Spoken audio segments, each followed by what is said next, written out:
उत्तर प्रदेश को 4 भागों में बांटने का मुद्दा एक बार फिर से गर्मा गया है। संसद में आजाद समाज पार्टी के नगीना से सांसद चंद्रशेखर आजाद ने इसकी मांग उठाई है। बुधवार को लोकसभा में उन्होंने कहा कि केंद्र इस पर अमल करे, जिससे यूपी की विकास गति को बढ़ाया जा सके। हालांकि चंद्रशेखर पहले नेता नहीं है जिन्होंने यूपी को 4 भागों में बांटने का मसला उठाया हो।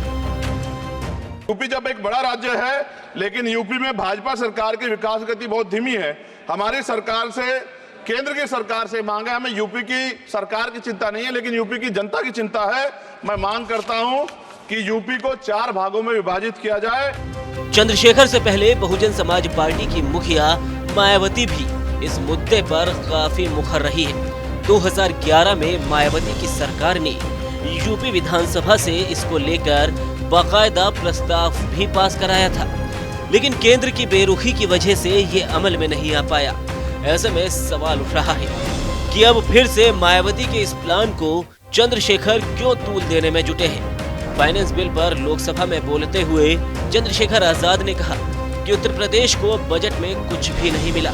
यूपी से 80 सांसद आते हैं और सूबे में 25 करोड़ से ज्यादा लोग रहते हैं, लेकिन उनके जीवन को आसान बनाने के लिए सरकार ने कुछ नहीं किया। आजाद ने आगे कहा कि उत्तर प्रदेश में विकास की गति बहुत धीमी है। बीजेपी की सरकार काम नहीं कर पा रही, इसलिए हम केंद्र की सरकार से मांग करते हैं कि यूपी को 4 भागों में विभाजित किया जाए। उन्होंने कहा कि ये जनता की डिमांड है और मैं उनकी बात रख रहा हूँ।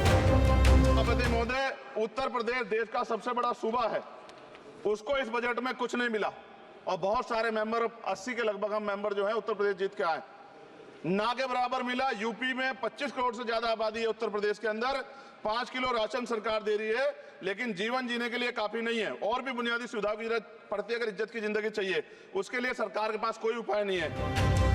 चंद्रशेखर ने इस प्रस्ताव के समर्थन में बाबा साहेब अम्बेडकर के एक बयान का भी हवाला दिया, जिसमें अम्बेडकर ने कहा था कि राज्य जितना छोटा होगा उसका विकास उतना ही ज्यादा होगा। बाबा साहब अम्बेडकर ने कहा था 1995 में, उनकी बुक है थॉट्स ऑफ लिंग्विस्टिक स्टेट, किताब में कहा था राज्य जितना छोटा होगा राज्य की प्रगति उतनी होगी, जनता को रोजगार मिलेगा और जनता का जीवन संपन्न होगा।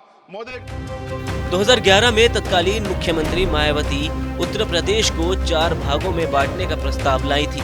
इस प्रस्ताव के मुताबिक संपूर्ण यूपी को हरित प्रदेश, अवध प्रदेश, बुंदेलखंड और पूर्वांचल में बांटा जाना था। हालांकि मायावती का यह प्रस्ताव अमल में नहीं लाया जा सका। पश्चिमी यूपी में लंबे समय से हरित प्रदेश की मांग रही है। शुरू में चौधरी चरण सिंह इसकी मांग के जरिए पश्चिमी यूपी की राजनीति करते थे। फिर मायावती ने हरित प्रदेश के सहारे अपना जनाधार पश्चिमी यूपी में बढ़ाया। अब इन इलाकों में चंद्रशेखर की नजर है।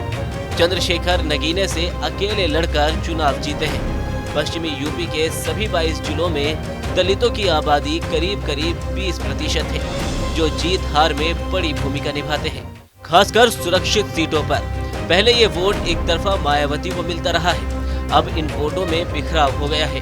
कहा जा रहा है कि चंद्रशेखर लंबे वक्त से इन इलाकों में मायावती का विकल्प बनने की कोशिश कर रहे हैं। हालांकि अब तक उन्हें सफलता नहीं मिली है। ऐसे में कहा जा रहा है कि अब चंद्रशेखर उन मुद्दों को उठा रहे हैं जिस पर कभी मायावती हमलावर रही है।